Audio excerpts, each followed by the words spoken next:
The Baby Diaries. Back. Episode 2 of The Baby Diaries. Eagerly anticipating this is a lot of people, mostly my family. So here we are again. This is me and Tally. Say hi. Hey. So last time we did this, a quick recap, it was 7 months in. Now we're 8 months in and expecting the baby in another month. So what we're doing is going to give a nice update on everything that we've done in the last month since the last time we did the Baby Diaries. So this is episode 2. And I'd say a good place to start off is this was pretty much my day today. I've been wanting to do that. Using a drill on anything is fun, but I accomplished a project of making the change table. So that's where I've been. For Tally and I, we've been basically just getting the things we need because the baby will be here in a month, and we need to make sure that the stuff we're buying is all put together and ready to use when we're done. So there's a lot to talk about. I'd say that one of the biggest things that we have been doing is taking courses with a maternity nurse, talking about labor and what to expect. Talking about breastfeeding, talking about the different kinds of milk that the baby will be having, courtesy of Tally. So I guess at this point, I'll just say, how are you feeling to Tally? And then she can answer how she's feeling, and we'll talk about this. Oh my god, I'm like super excited at the same time. I'm trying to make sure that everything, in a place. So I basically like burning myself with the list of the things that needs to be, purchased for the baby. Like you're responsible for getting shit together, and I'm responsible for agenda, making sure that we have all the items together from diapers and the clothes and little accessories and the first aid kit for the baby. Like, thank God to my friends who just had their fresh babies, and they just basically sending me their lists, and I compile that together and trying to make sure that I don't miss anything. Mm-hmm. And like, you have this kind of a rough mark of like everything should be done before the baby is on board, because you want to be relaxed at home rather than I will be sending you and you will be running around and trying to pick the stuff. Yeah. So I'm trying to avoid this, but I know you can be prepared for 100%. But I have to tell that we have friends who are so also kind of excited for us, and they're providing us so many ideas and help and support and even little celebration. So you don't feel alone with this. So I don't feel alone. And even your family, supporting me, your cousins or sisters. Yeah. And so it's a huge support. Probably the best thing is to tell people what's bothering your mind, and they kind of coming over and help you. So how much did you spend on all of the things that we've bought for the baby in the past month? It will be about $2,500. $2,500 this month. It's including the furniture, all accessories, as well as the staples when it comes to the crib and the bassinet and the stroller. Yeah. So, and put in mind that 50% of that already used. So my biggest tip to people who, even if it's a first baby, you want everything perfect, please purchase the stuff that's secondhand, because most of the stuff in a good shape, and because they hardly use it. Yeah. And it's saving money a lot. Yeah, for sure. So what else did we buy that you didn't expect we would need? I never really thought about the first aid kit for the baby. But I found out that, for example, you need to have a special nose cleaner, because babies cannot really clean the nose by themselves, right? You have to put it There we go. Yeah, there's a lot of stuff like this. I brought props this time. Yeah, so Got some like stuff. kind of vacuum cleaning their nose, Yeah. which is funny. Yeah, you find out a lot of, like, for example, they need vitamin D, and you need to make sure that you put it together. What type of bottles needs to be, because they're different size and different calibration. How are you going to sanitize them? So there's so many techniques what to do, but you have to kind of make a research and choose the one which is kind of aligned with what you want. Probably the most difficult one is when you're doing your research, you're putting together the information from your friends, and you still like, hey, I don't know what to choose, what is the best, you know, you're trying to, like, you know, by the end of the day, you're so struggling with the choice, and you're like, okay, whatever is working, like, I will put my, you know, money on that and just purchase. And the funny part is most of the purchases that we did, I would say 90% is Amazon. Evil. It's not a covered,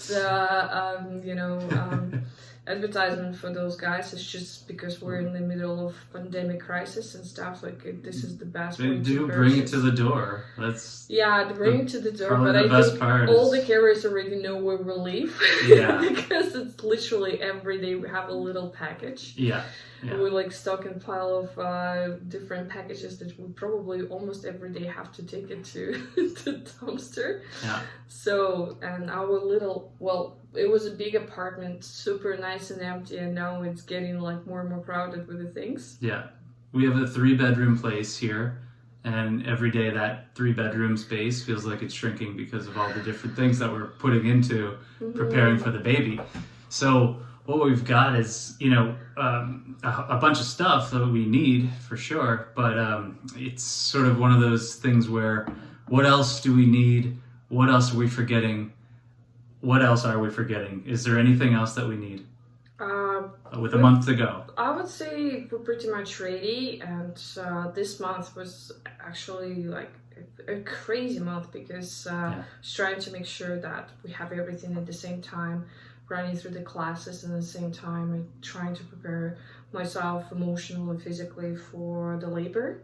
So it's basically, I don't know, it's very difficult to say like when you need to do that, earlier or later, but it's kind of started to pile up because when you're in the 8th month, I can tell you based on my experience, you're feeling like it's coming. It's like you see the wave of tsunami and it's coming. It's right now, it's pretty close, and you're trying to, like, I think not only my body, my mind started to go through the changes of like, I have to nest. Yeah. So what does it mean? It's just like cleaning everything like crazily, like trying to set up and organize everything that I remember, where I put the bottles and where I put all this stuff that needs to be, like, you know, because you have to put it in a row of the things that you need first 3 months, 6 months, and 12 months.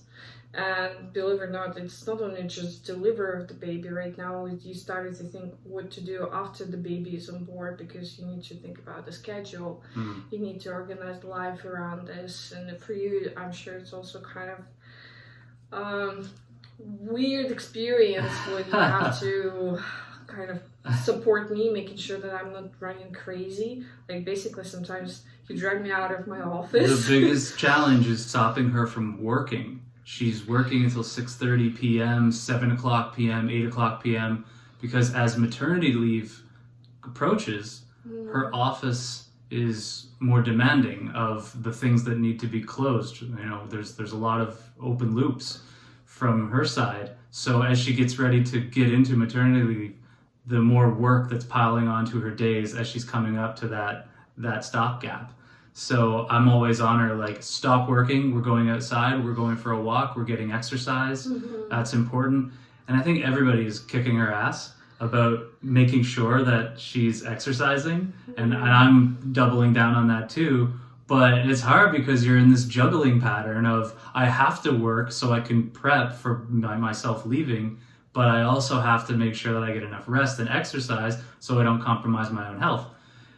You know, how do you find that balance? I think we found a pretty good balance, actually. It's pretty challenging because the the battery for the day is changing. Like I feel like right now, before it was more on a monthly basis, now on a weekly basis, and sometimes on a daily basis, because it's so limited, the things that you can do, and then you feel so like tired, and you need to have a nap. So I would say like you need to make sure you have breaks in between, because if you're trying to grind yourself by 4, I remember there was days when I will be like so naked and bitchy, and I will be like even almost crying, like, and you trying to calm me down, because I was like, I feel that I cannot do much. I have this limited charge battery, and as soon as I drain it, that's it. I cannot do anything. It's not like you just sit for a while and you run and do stuff. No, the thing is about being pregnant physically, it's impacting your body in a way that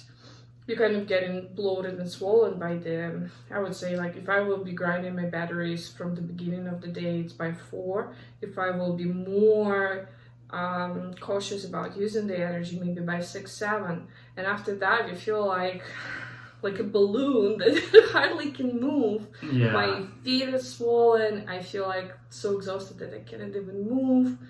So that's kind of a challenge, I guess, to try to make sure that you kind of sparing your energy in the right way, because in between the work you still do the researches, you're trying to cook, you're trying to organize the things around moving in our house, all these boxes, and which makes me upset, because sometimes I feel like it's never ending story, and I will be like in labor, and we will be still like trying to clean this stuff before we will come back with the baby. So that's about the stuff. That's about kind of what we're looking at for challenges. But I mentioned at the beginning of this podcast that we went to a maternity nurse, and we went to 2 sessions. One of the sessions really covered labor and what to expect on the day. The other one was more like a general parenthood, what to expect after the baby's born. So, you know, I think one of the things that I took away from that was, you know, epidural versus no epidural. That's for some reason that sticks out to me as like, that's the hot button one, because I know you want to have a natural birth and you would prefer not to do the epidural. But you know, we've been talking to my cousin Sarah in New Brunswick. Shout out to Sarah. Thank you for your help. Sarah's saying epidurals are good. Then we learned the statistics about the number of women in BC who actually get an epidural, and there's a couple of other types of drugs that you can take, but the epidural is 50%, just about 50%, right? Yeah, it's around. Yeah, like around 50% of women do the epidural, and then some do natural, and then there's, what was the other things? Do you remember? C-section, but it's more of a conditional. Yeah. Okay. So how do you feel about either doing the epidural or not doing the epidural? Oh my god, I spoke to many women who went through that, like for example Sarah, your cousin, as well as Marisa, wife of your friend, some of my friends back in Russia. So there's like, it's like, you know, Shakespeare dilemma, to be or not to be. Just a quick tangent on the epidural question. How many different people, friends, family, women that have had children have you spoken to and talked to about this? I would say it's saying 50-50. They split it, and it's like black and white. People who did epidural, they're like, oh, this is awesome and the best thing that you can ever have. And another 50% say like, no, it's pretty dangerous, more for mama rather than for the baby. But also there are like some consequences for the baby too. It's very individual, and I have one friend who had a really bad experience with epidural. So it's basically case to case, and probably the best advice that right now I put in my mind based on Sarah's advice is just go with the flow, because you never know what's the how much pain you can tolerate, what's your level. So she's like, if you feel it, you can just go naturally, but if you feel like you can handle it, like there are those doctors and professionals around. They want to help you. Of course, there is this like special window when you can have it. Unfortunately, you have to make sure that you're not missing this window, because as soon as the plane take off, it's off. You cannot land in it.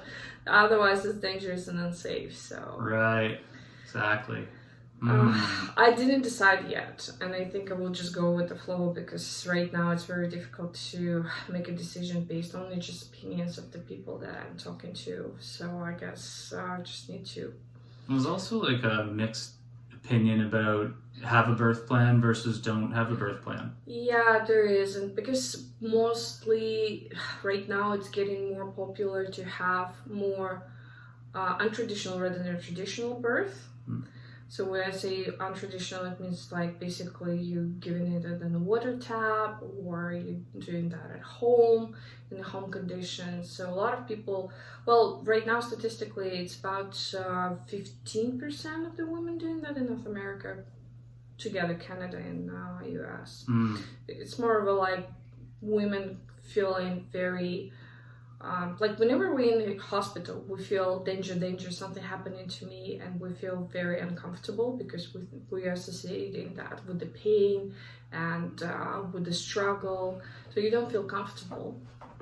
Rather than at home, you feel more comfortable because everything is around like familiar to you, and you will have not a doctor who's supposed to come like when you open for 10 whatever centimeters and just only helping baby to get out, rather than versus you have your midwife or doula, whoever like helping you at home, and if there's an emergency they can always call to the hospital. So there is even service for having a special birth centers, or even Airbnb, believe it or not, who are giving their apartments who are close to the hospital for the home birth. Oh, okay. So there's like professionals who are doing that. So they sanitize the place, they buy the equipment that they need.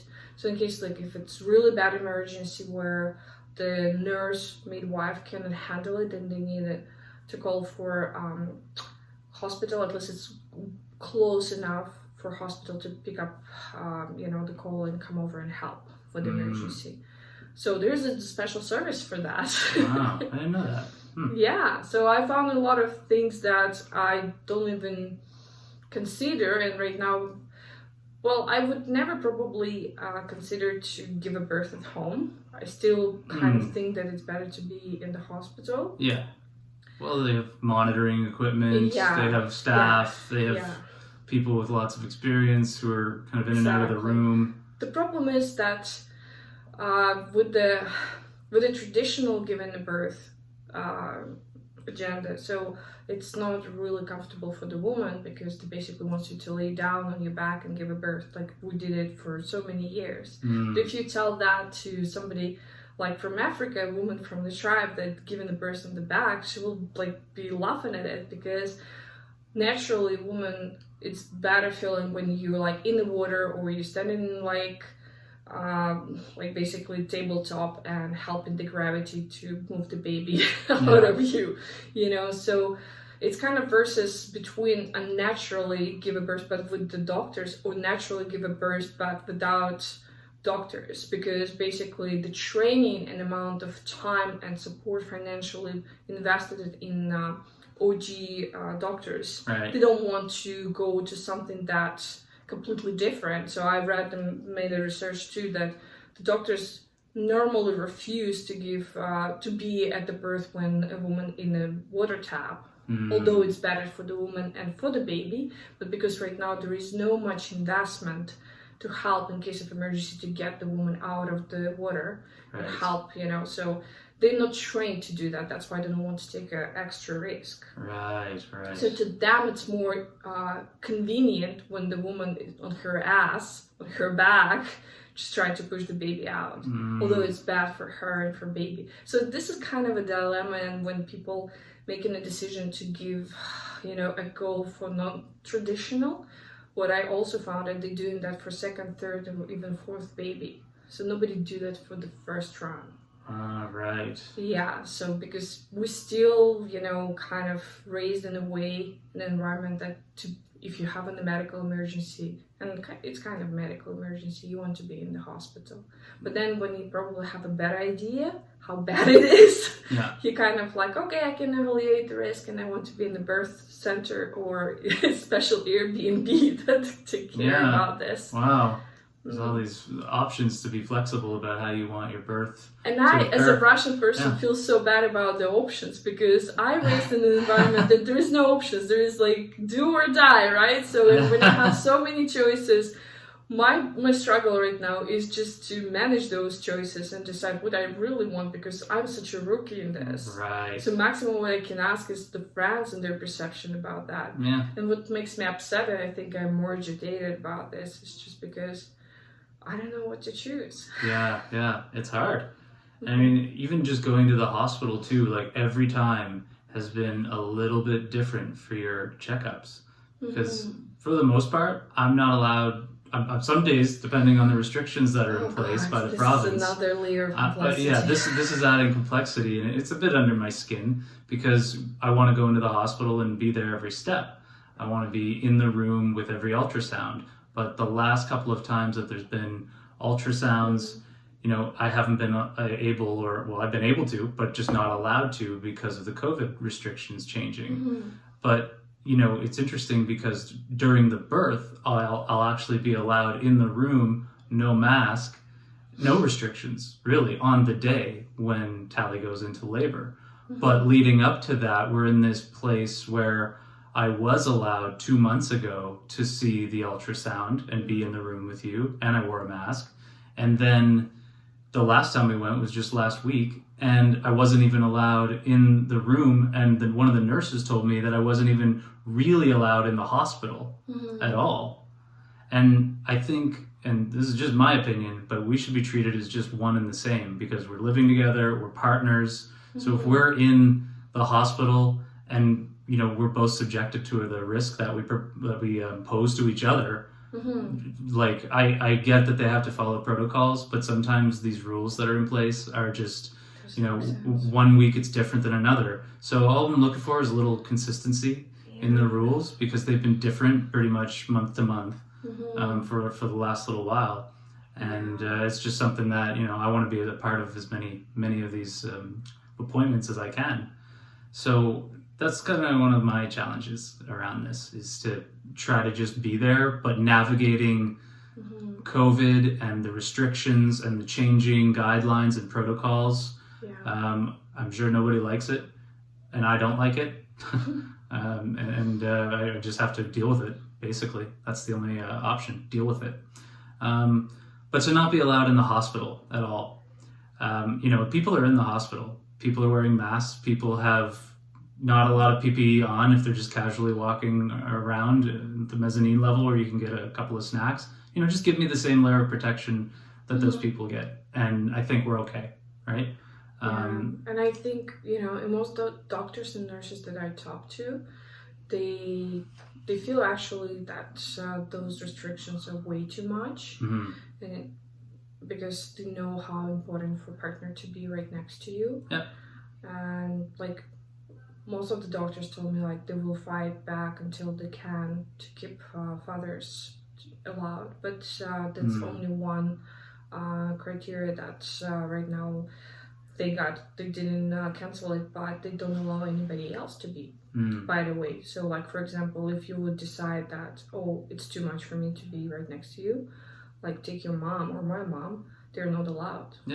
There's no like one person per person who is in labor. They only allow the partners to be there, right? Which is weird. I find it a bit weird, but this is it. And if for example you will be not allowed, maximum they can provide the spot for doula.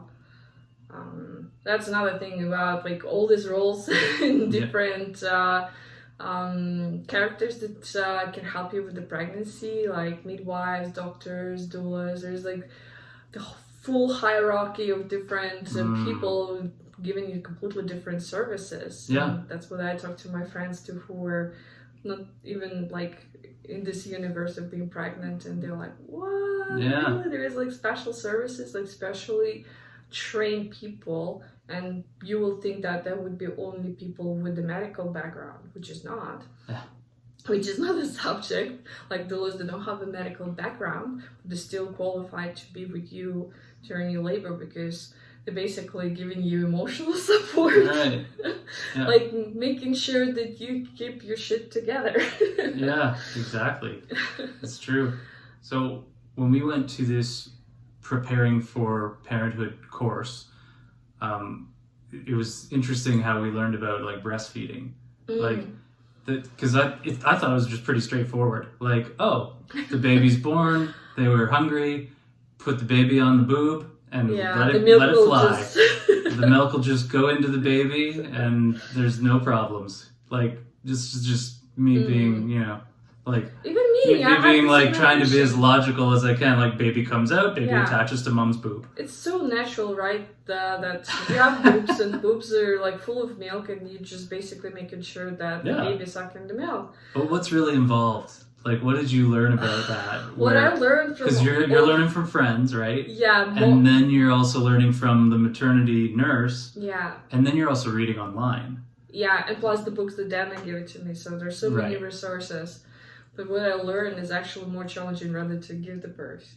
Most of the women saying that, like, it will be painful, but it's like for some hours, and then when you're relieved, you completely forget the pain.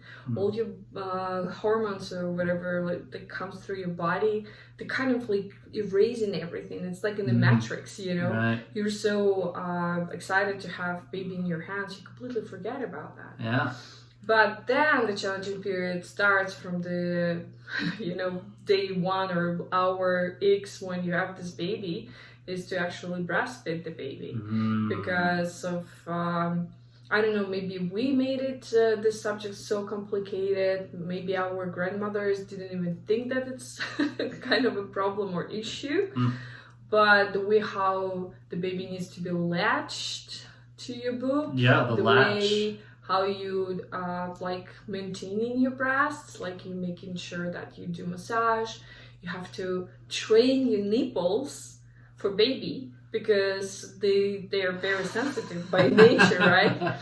So what you need to do is just my mom told me that, and even nurse told me that too. So you basically have to use the rough towel or something that you will scrub your nipples. Yeah. And making sure that they will be. It's same as like, you know, some people doing the polar bear thing. You know, when you go into the cold water.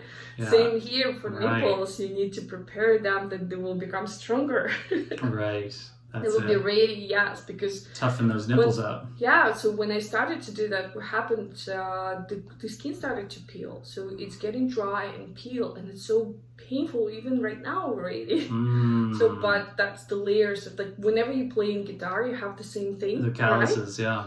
It's kind of like it's the same thing. Like you have to make sure that it becomes so hard, so your nipple becomes so hard that you don't feel already the pain. Has anyone told you any, you know, horror stories, I guess, about breastfeeding? Yeah, they did. They did, and then that's why. Thanks, someone. Well, it's good to know. What did they say? You basically can end up in the hospital. Let's see. Yeah.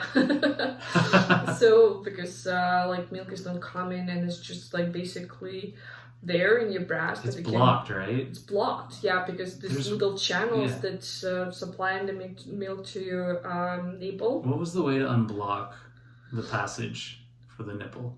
Well, I forget. Depends how bad it is. So if you don't know how to take care of your nipples, maybe like pretty bad, that's how you get into the hospital, and they have to do like little surgery to make sure they open it.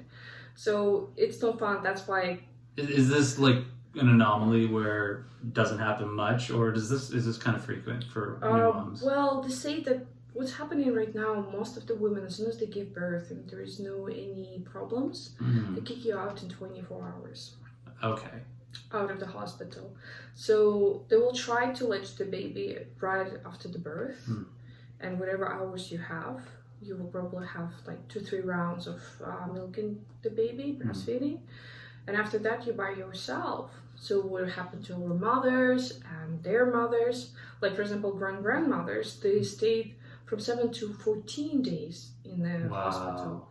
Like in your case, I know it was different because you were like not an easy baby. Yeah. My mom stayed at least found 3 out to that- 4 days Yeah. with me and with my brother. So that was enough days for you to breastfeed and know how to do that. So they were having more, I guess, knowledge of this and feeling more comfortable. But with the ladies today, when they kicked out after 24 hours and you're by yourself, if you don't have anybody who's enough knowledgeable to give you some tips, Yeah. you're by yourself. And that's what Marisa told me. She was like, as soon as you gave a birth, as soon as you came home, just try to book. There's another classes of those gurus of how Right. to breastfeed. And even with the second baby, she went for again another course to refresh because she was like, baby to baby, it's so different. They're latching differently, they suck in the TT differently. She's like, I had to come back to the course, and it's like a week, they're already booked.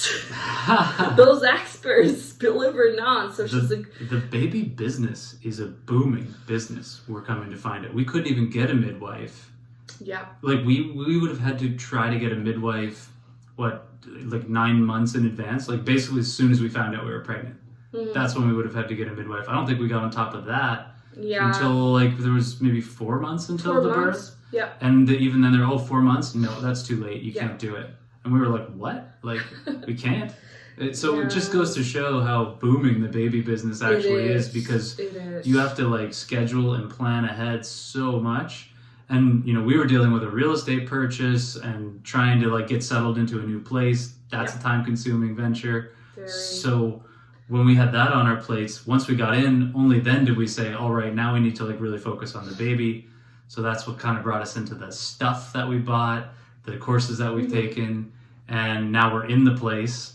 But, we've come to realize like you really have to think far ahead when it comes to just making appointments to handle the next step coming along for the baby. Yeah, the thing is, I was not really instructed well in the beginning, and again, in my case, I almost lost like the full first trimester. I think we were just shocked for the first 2 months after. Yeah, we found that we were pregnant when I was 2.5 months pregnant already. Right. So, and as midwives told me that even at that point of time, it was too late. Yeah. To even like trying to apply for their services. Yeah. So what's happening, they taking like first 10 days, and even like women who just like ready to prepare, like basically expecting that they will get pregnant. They like put in the efforts and they book in fucking midwife. So I was like so depressed and disappointed because they have only a limited number of people that they can accept. There's not a lot of good midwives. Believe it or not, it's a best business, guys. By the way, if you're looking for a new job, this is the best. High demand field. It's a high demand field. From the market. Huge. Because they're all booked. Yeah, they're all booked, and it's look like it's getting more popular again just because what midwives do, they pay more attention. They are available 24 hours for pregnant women rather than if you're the doctor. It's more of a like, I call it like kind of, there's a way where they kind of go in through hand in hand with you, and there is like more adult way or more independent way when you basically doing all your research, and if you have questions, you come back to the doctor. That's what the option I have right now. Yeah. Basically, they are not sitting down with you and lecture you. So you basically, like whenever, like any appointment that I have starts from this. You're getting in the room or you're on the phone, and they ask you, what are the questions you have for me? Because she has like basically half an hour between giving, like they have shifts where they like accepting the patients like me, and then they going back to the duty for labor unit. So she's like, okay, what the questions you have for me today? And I will be like, oh, this and this, and she's like quickly trying to address it, at the same time support me, at the same time measure my blood pressure and stuff. And then she was like, okay, see you in the next 2 weeks. You know? And I feel like it's like a conveyor, you know? And even for them, they told, like, believe it or not, the number of women who are pregnant and expecting increased not twice. It's actually pretty awesome numbers. They told, like, about roughly in April last year was about 20 to 25 pregnant women giving birth. Wow. And this year, it's 120. Wow. Oh, well, so there's a baby boom during COVID. There is a huge Clearly. baby boom, and clearly all midwives and doctors are so Was busy. that 500%? 500%? Exactly. 5X? You feel like, oh my god, there's so Whoa. many other women who are pregnant and they need this attention and service. So I got in the, you know, I caught in More demand. spot where there's so much demand that I don't really have a lot of support from their side. So that's why I need to make sure that I do my research. So, And it's like a work. So, you know, we're at 35 minutes. I'll probably do a half an hour. But what are the next steps that we're looking at? And then in the next Baby Diaries, episode 3, we'll talk about what we did. But what do we need to do? What's the plan for the next month? Because we have 1 month. The due date is May 26th. May 26th. And I think Tally thinks that the baby's gonna come early. Yeah, because even they say due date is 26, but basically you have to take 3 weeks before and 1 week after. Right. So that's the window, which is like a month, actually. And you're off 2 weeks prior to the, like, you know, the birth date. Yeah, I decided to take those days because at first I thought like, oh no, I'm fine. I will be working till the last day. I'm working from home. It's a good idea. Nothing really bad. But then you realize that you need to do so much in between, and work takes so much time and energy, you can't really focus. So my next actions will be basically, we did a lot of big stuff like today, but what I need to do is to sort out the little stuff, making sure that I put the, like, you know, the clothes together, it's washed and ironed and like ready for the baby. Yeah. So it's just kind of polishing the details and accessories, putting everything in order that I don't need to think about that when the baby is on board. So, and try to decompress because it's been like really harsh months.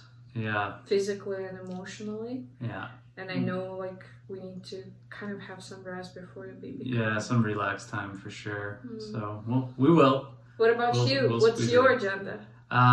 Mine is whatever comes through that door from Amazon. I'm just gonna take it out of the box and put it together. I don't know how much more there is. No, there's not much. Whatever shows up, I will be on it with the drill here. Yeah, we have like pretty much a lot of things in boxes or out of the boxes, but we just need to sort it out, clean it. And I'm also checking out things like how to just be super efficient when changing diapers. Yeah, right. I looked at a few videos. There's some pretty awesome diaper changing magicians out there because we were having a boy, right? So we know, like, there's one video that was like 10 seconds and he could take off one diaper, clean the baby, put the other diaper on, and also create a shield with the new diaper going on so the dad doesn't get peed on while he's in mid-change. So I forget who that is. I'm gonna follow them on YouTube, but I'm gonna follow that because there's a lot of cool like dad moves out there, and I want to learn all the best ones and then just bring them into the dad repertoire. Yeah, I actually want, before I will forget, yesterday I found out from my friends too that it's actually also different for taking a bath for the boys rather than for the girls. So I heard from you, like, changing the diaper is easier for the guy, for the boy, unless he will be just in the middle of trying to the wiping technique. Wiping technique, it's easier, but taking a bath is different for the boys rather than for the girls, and you need to know like little details on how you need to bath little bulls. I'd say rubber duckies right away. No, before it will be too late, because they say like again, for boys it's different from the rather than for the girls. You need to make sure you're bathing the proper way, otherwise the baby will be sick. Yeah. Oh, okay. Yeah. So this is the next thing then. So remember, yes, if you have gender, that make sure you have all information about this gender, because there's little details, nitty-gritty details that you need to know. Research. Boys or is girls, coming. you're different. Okay, so that's where we're at. It's, we're on 39 minutes, so I'll wrap it up. But episode 3 will come out pretty soon. We'll talk about just what's going on in our lives as we prepare. But hopefully we can squeeze another 1 or 2 episodes before the actual birth. And then, we'll post it. And that's it. So thank you, everybody. Enjoy the video. I know my family will be super pumped to see episode 2. I hope it delivered on your... my friends too. They're getting getting more fans. Yeah, we're getting more fans every day. So we started small. I think on my first video it was like 35 views. So pushing for 40. Yay. All right. Thank you, Tally, and me. Bye. The Baby Diaries.